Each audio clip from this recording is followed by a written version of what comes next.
Al-Furqan TV. Assalamualaikum warahmatullahi wabarakatuh.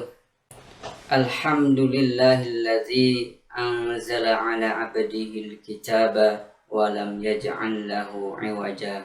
Wassalatu wassalamu ala sayyidil mustafa wa ala alihi wa sahbihi wa man tabi'al huda. Amma ba'd. Faqad qala tabaraka wa ta'ala, a'udzu billahi minasy syaithanir rajim.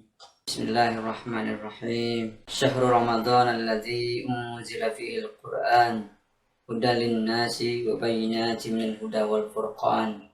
Para hamba Allah yang dirahmati Allah Subhanahu wa taala, alhamdulillah di kesempatan yang bahagia ini kita kembali dapat berjumpa melalui Al-Furqan TV, dan mudah-mudahan dalam kesempatan ini diberkahi oleh Allah Subhanahu wa taala. Para hamba Allah yang rahmat Allah Subhanahu wa taala, bulan Ramadan adalah bulannya Al-Qur'an, Syahrul Qur'an, yang mana di dalamnya diturunkan Al-Qur'an. Sebagaimana firman Allah Subhanahu wa taala, Syahrul Ramadan alladzi unzila fihi al-Qur'an. Bulan Ramadan itu di dalamnya diturunkan Al-Qur'an. Hudan lin-nasi wa bayyinatin minal huda wal furqan, sebagai petunjuk bagi manusia dan penjelas dari petunjuk itu serta pembeda antara hak dan batil. Para hamba Allah yang dirahmati Allah Subhanahu wa taala, dengan diturunkannya Al-Qur'an di bulan Ramadan ini menjadikan bulan Ramadan ini adalah bulan yang spesial, bulan yang penuh keutamaan di dalamnya. Karena itu para hamba Allah yang dirahmati Allah Subhanahu wa taala, di setiap tahunnya di bulan Ramadan senantiasa kaum muslimin ditekankan untuk memperbanyak membaca Al-Qur'an. Tidak hanya itu pula, agar mempelajari dan mentadabburi ayat-ayatnya. Para hamba Allah yang dirahmati Allah Subhanahu wa taala, keutamaan Al-Qur'an ini sangat banyak sekali, dan insyaallah akan kami utarakan keutamaan-keutamaannya secara bertahap di dalam kultum Ramadan Al-Furqan TV ini. Para hamba Allah yang dirahmati Allah Subhanahu wa taala, bahwa keutamaan yang pertama sebagaimana sabda Nabi sallallahu alaihi wasallam berikut ini. Rasulullah sallallahu alaihi wasallam bersabda, "Khairukum man ta'allama al-Qur'ana wa 'allama." Sebaik-baik kalian adalah orang yang belajar Al-Qur'an dan mengajarkannya. Hadis riwayat Imam Al-Bukhari. Para hamba Allah yang dirahmati Allah Subhanahu wa taala, dalam hadis tersebut menjelaskan bahwa sebaik-baik kalian, yakni kaum muslimin termasuk kita tentunya, adalah yang mempelajari Al-Qur'an dan kemudian mengajarkannya. Kenapa disebut sebaik-baik kalian? Karena Al-Qur'an itu adalah kalam terbaik, sebagaimana sabda Nabi sallallahu alaihi wasallam juga, "Fa inna khairal hadisi kitabullah." Maka sesungguhnya sebaik-baik perkataan itu adalah Al-Qur'an. Maka dari itu, ketika kita mempelajari dan mengajarkannya, maka tentunya yang kita pelajari dan yang kita ajarkan adalah hal yang terbaik.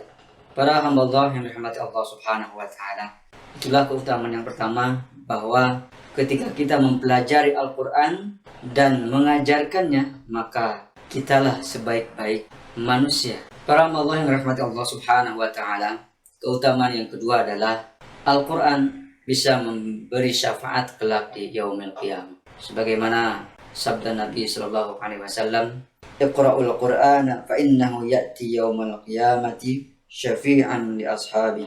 Bacalah Al-Qur'an karena ia akan datang pada hari kiamat memberikan syafaat kepada pembacanya. Hadis riwayat Muslim. Itulah para hamba sekalian, bahwa keutamaan yang kedua adalah Al-Qur'an sebagai syafaat li ashabi, bagi para sahabat-sahabatnya. Siapakah sahabat Al-Qur'an? Sahabat Al-Qur'an tentunya yang gemar mempelajari dan mengajarkannya. Inilah ashabul Qur'an. Para hamba Allah yang dirahmati Allah Subhanahu wa taala, siapa orangnya yang tidak menginginkan syafaat kelak di hari kiamat? Tentunya di antara kita semua menginginkan. Dari itu sepatutnya lah kita mulai Ramadan ini mempelajari Al-Qur'an dan mentadabburinya serta mengamalkannya. Para hamba Allah yang dirahmati Allah Subhanahu wa taala, keutamaan yang ketiga dari Al-Qur'an ini adalah pahalanya yang banyak. Hal ini ditunjukkan oleh sabda Nabi sallallahu alaihi wasallam berikut ini. Man qara'a harfan min kitabillah falahu bihi hasanah wal hasanatu bi'ishri amsalha. La aqulu alif lam mim harfun walakin alifun harfun wa lamun harfun wa mimun harfun. Barang siapa yang membaca satu huruf dari kitab Allah, yakni Al-Quran, maka ia akan mendapat satu kebaikan dengan huruf itu, dan satu kebaikan akan dilipat gandakan menjadi 10 kebaikan. Aku tidaklah mengatakan alif lam mim itu satu huruf, tetapi alif satu huruf, lam satu huruf, dan mim satu huruf. Hadis riwayat Imam At-Tirmizi. Para Allah yang rahmat Allah Subhanahu wa taala. Dari hadis tersebut sangat jelas bahwa ketika kita membaca Al-Quran, satu hurufnya saja bernilai 10 kebaikan dari Allah Subhanahu wa taala. Bagaimana jika kita membaca lebih dari satu huruf? Tentunya kebaikan atau pahala dari Allah Subhanahu wa taala akan sangat banyak, tidak bisa kita hitung. Para hamba Allah yang rahmat Allah Subhanahu wa taala. Tentunya bagi kita yang mengimani akan pahala dari Allah Subhanahu wa taala dengan membaca Al-Quran, kita mulai saat ini memperbanyak membacanya. Para hamba Allah yang rahmat Allah Subhanahu wa taala. Itulah 3 keutamaan Al-Quran yang bisa saya utarakan di kultum sore ini. Insyaallah taala keutamaan yang lainnya di kultum selanjutnya. Mudah-mudahan bermanfaat. Allahu a'lam bissawab. Subhanakallahumma wa bihamdik asyhadu an la ilaha illa anta astaghfiruka wa atubu ilaik. Wassalamualaikum warahmatullahi wabarakatuh.